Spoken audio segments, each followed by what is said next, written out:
would you like to introduce yourself? Hai, nama saya Fikri Musa. Saya berumur 28 tahun. Bekerja sebagai seorang juruterang awam or civil engineers, we call it in English. Saya berasal daripada Skudai. Moving into the 5 quick personal facts about you. Let's start off with your family. So I'm married. I have one son, 6 months old. Parents I daripada Kuala Lumpur, berasal daripada sana. Saya pun membesar di sana. Akan tetapi I actually already lost both of them. So I'm the youngest one in the family and then paling comel lah. Let's hear a bit on your education background. Saya habis belajar sekolah menengah di SMK Batu Muda, Kuala Lumpur, which is located dekat Parlimen Batu, dan saya sambung belajar ke College Matrikulasi Selangor selama 1 tahun. Ambil jurusan sains hayat, sains tulit. Okay. Selepas itu saya pergi ke Universiti Tun Hussein On. Saya sambung belajar in degree lah di civil engineering. So habis 4 tahun kat sana. Dan alhamdulillah grad on time, tak ada repeat paper, tak ada apa. Fantastic. Moving into a bit of a lighter stuff. Okay. Would you like to share your hobbies with us? Okey, saya suka membaca dan saya suka menyendiri. Menyendiri in the sense of saya suka memandu berseorangan. Saya suka bawa kereta, jalan jauh seorang, termenung, fikirkan hal dunia, fikirkan hal sendiri. Everything yang patutnya saya buat, apa yang saya dah buat dan apa yang saya perlu bersyukur sebagai seorang manusia yang kerdil. You mentioned about reading, right? Is there a specific title that you really enjoyed, that was such an important takeaway from it that you carry it up till today? Okay, actually there's one book. Before this, to be honest, I have trouble understand people in a sense of why they are always against me in certain things. So I read this one book which is tajuk dia Opposite of Hate. So I lupa dia punya author siapa, but this book in summary dia punya content sangat bagus. Dia menceritakan actually manusia itu bukan sebenarnya dia membenci kerana dia membenci sebenarnya, tapi ada yang dia stand sebenarnya yang membezakan saya dan dia. Maksudnya membezakan kita, menjadikan benda tu salah faham yang boleh menyebabkan kepertingkahan. Jadi instead of kita bertelagah, patutnya kita cuba memahami, dan kalau kita boleh memaafkan, lebih baik memaafkan. Itu yang terbaik sebenarnya. Wise enough. Any favorite artist, actor, specific movie, or even an author for that matter? Saya suka satu pelakon sebenarnya, Will Smith. Apa yang membezakan dia dengan pelakon yang lain ataupun selebriti yang lain, selain daripada dia punya profil, karakter dia yang sangat bagus, dia membawa watak. Dia tidak meletakkan setiap diri dia itu dalam watak yang berbeza, tetapi dia meletakkan watak tu dalam diri dia. Jadi every movie is going to be Will Smith-ness kat situ tu ada. So jadi cerita tu, even cerita berbeza, karakter yang berbeza dia bawa, tetapi tetap ada that Will Smith karakter dekat situ. Just special about it. Itu yang I suka benda tu. Interesting. Let's move into a bit of your achievements. Okay, so I think it's not that much, but as a young engineer at the age of 28, I'm very proud of this actually. At the age of 23, actually before I graduated even, I already got a job with the JLC, and then I was tasked with something actually quite big. I kena jaga quality control untuk tunnel lining segment yang digunakan oleh projek MRT Line 2. So seluruh bawah tanah tu, dia punya terowong tu disahkan, diluluskan, cantik quality dia tu adalah berdasarkan kerja saya sedikit lah dan tim saya yang lain lah. Of course it's not a lone job, but for me at that time as a young engineer, I'm very proud of that. Even now, so I'm very proud of that actually. It's a very big achievement for me. Congratulations. Thank you. Okay, let's move into a bit of the heavier stuff as to why I'm speaking to you today. Okay. How did you get your start in politics? And what was the motivation? What was the push for you to want to be the people's representative? It all started, I think, 2011. At the time I was 17. So masa tu kita punya Perdana Menteri, mantan Perdana Menteri kita adalah, I think, Datuk Seri Najib. Macam mana kita tahu, saya rasa tak perlu ceritalah apa yang Datuk Seri Najib punya pencapaian. yang sampai kita sebagai rakyat Malaysia terkenal seluruh dunia. Tapi saya nampak dekat situ orang keliling saya, komuniti saya sendiri mula terkesan, mula tertekan. Dan saya bangga dengan gerak kerja rakyat Malaysia ketika itu. Akan tetapi saya tidak berbuat apa-apa, unfortunately.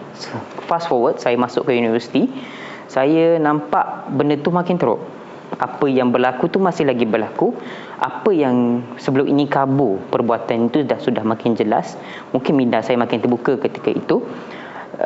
Tapi saya rasa macam tak kena, saya hanya melihat. Dan saya tengok waktu itu mereka yang sebaya dengan saya, seperti saudara Adam Adli, saudari Afikah di Universiti IA.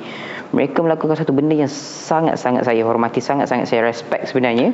Perkara itu untuk mahasiswa is very big thing. Not everyone actually have boldness to do that sort of things. And then they manage to do it. Dan saya bermula dekat situ yang saya rasa macam, okay, aku tak boleh hanya sekadar tengok. Aku tak boleh hanya sekadar duduk, hanya sekadar rasa, okay, ini tak kena dan aku simpan sendiri.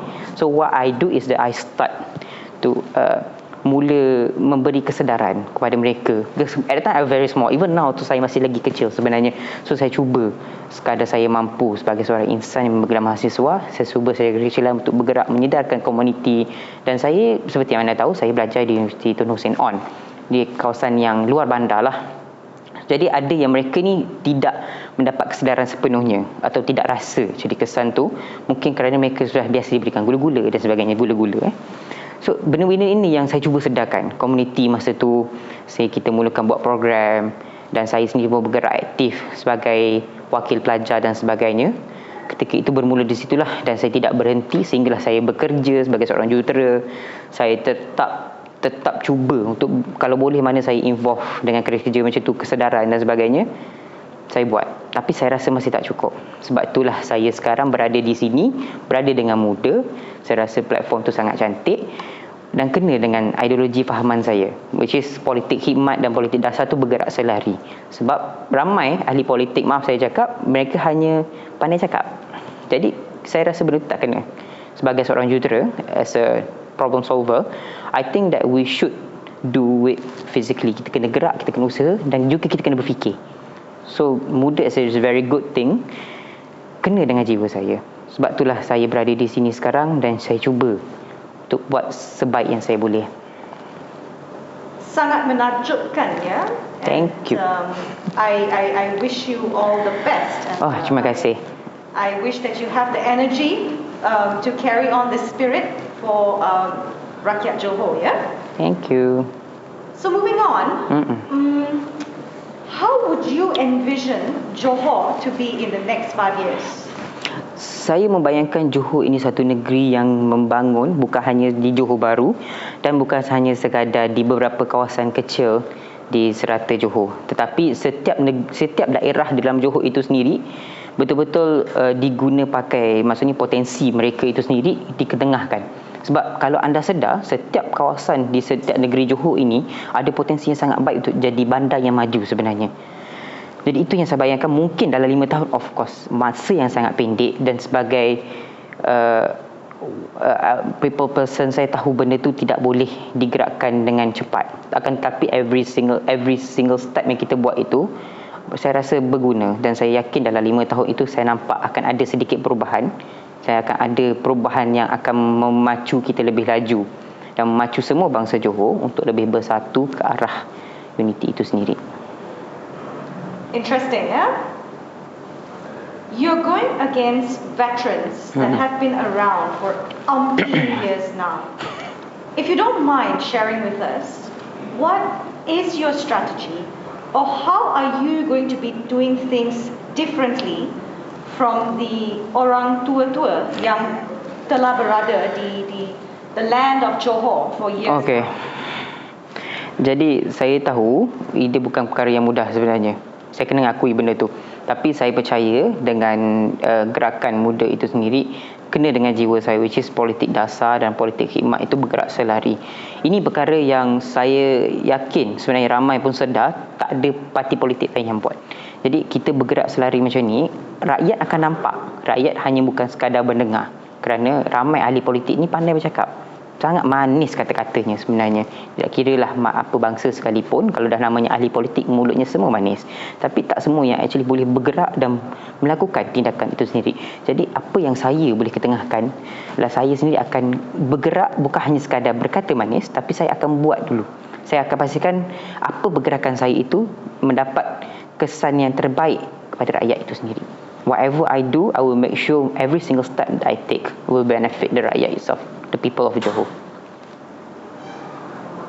3 things about your political stand that we all should know. Okay, it's unity, equality and justice. So unity ni saya percayakan kepada konsep bangsa Malaysia itu sendiri, which is apa yang bangsa Johor sebenarnya dah buat. So, itu yang saya suka sebenarnya dalam konsep bangsa Johor ini. Mereka mengetengahkan, tak kiralah apa warna pun, apa agama yang kau anuti pun sekali, tapi engkau orang Johor, engkau bangsa Johor. Bersatunya di situ, manisnya benda itu adalah kita takkan nampak lagi perbezaan warna kulit kita, perbezaan mungkin kita punya gaya hidup dan sebagainya, cara hidup kita, tapi kita nampak adalah okey, engkau orang Johor juga, engkau pun bangsa Johor juga, engkau orang aku. Itu yang saya suka benda tu. Dan untuk equality ini dari segi education potential ekonomi itu sendiri, setiap bangsa, setiap etnik itu sepatutnya diberikan equality yang sama, maksudnya peluang yang sama dan dalam segi yang adil dan bermaruah itu sendiri. Sebab kita nampak, dan saya tahu ini agak kontroversi sebenarnya, tapi saya nampak sebenarnya benda ini boleh diubah, benda ini boleh ditambah baik, sekurang-kurangnya ditambah baik. Sebab saya rasa itu adalah hak milik setiap bangsa Johor itu sendiri. Tak sepatutnya lah dia dilakukan berbeza. Sebab semua orang bangsa Johor, semua orang di tempat yang sama, rumah yang sama, atap yang sama contohnya, patutnya patut mendapat satu equality lah, hak yang sama. Dan akhir sekali justice ini saya rasa ramai yang faham. Politik itu sebenarnya satu benda yang indah dalam agama saya sendiri. Saya sebagai seorang Muslim pun politik itu adalah sunnah. Jadi tapi bila kita nampak orang kita sendiri pun, bila kita sebut politik, apa yang mereka nampak dulu, politik ini kotor, politik ini bermain dalam lumpur.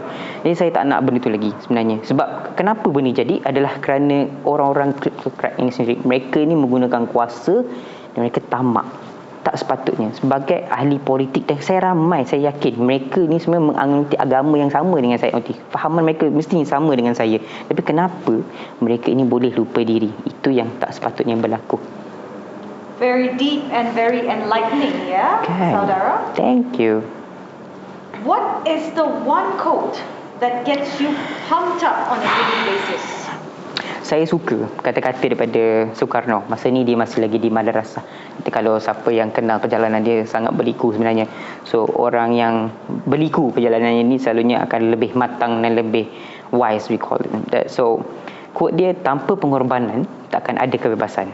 Saya suka benda ni sebab kadang-kadang bila kita buat sesuatu benda seharian, kita akan rasa macam, apa aku buat ni sia-sia ke? Tapi bila kita faham quote itu sendiri, maksudnya whatever we do, actually it's not something useless. I know it might feel painful, it might feel like it's very tiring dan mungkin sakit at times, but kita yakin benda itu akan membenihkan satu benda yang sangat indah di masa hadapan. Actually itu yang keep me going sebenarnya. What would be your first order of action should you win the Johor PRN? Okey, apa tindakan saya yang akan buat dahulu adalah saya cuba untuk menyelesaikan apa yang kita janjikan, Mesyuarat Manifesto tu. Mungkin bukannya semua, tetapi beberapa dalam mungkin 100 hari pertama ataupun satu spesifik tarikh yang saya akan tentukan sepanjang perjalanan tu, siapa yang saya rasa relevan. Ini kerana saya rasa rakyat itu perlu dapat a first good benchmark dalam masa contoh 100 hari pertama. Ini kerana jika mereka tidak dapat satu keputusan atau good results within this 100 days, actually it's not that they deserve better, but we as a representative, we should do better. Because everybody can talk, everybody can be a very good politician yang only politicking, but not everybody can actually do the job, menunaikan janji. So apa yang saya cuba lakukan kalau saya dipilih dalam masa mungkin 100 hari pertama itu, saya akan selesaikan contoh 2 manifesto dahulu. mungkin perkara yang boleh ditunaikan secepat yang mungkin ataupun ada progresnya di situ. Save Johor, Save Malaysia. This is the tagline, the slogan of our campaign True. for PRN Johor. What is the personal significance of this slogan to you? Saya nampak sebenarnya battle atau peperangan di Johor sekarang ini, PRN ini sebenarnya akan menjadi satu penanda aras bukan hanya dalam masa 5 tahun yang akan datang, akan tetapi 10 tahun yang akan datang sebenarnya. Sebab kita kena sedar secara ekonomiknya, kan geopolitiknya kita di keliling kita rantau saudara-saudara kita di keliling kita di Southeast Asia ini, mereka bergerak lebih laju. Contoh Indonesia itu sendiri, beberapa tahun lepas mereka ketinggalan dengan kita. Tapi sekarang ini kalau kita tengok, mereka beberapa tahun ke hadapan, kita yang ketinggalan.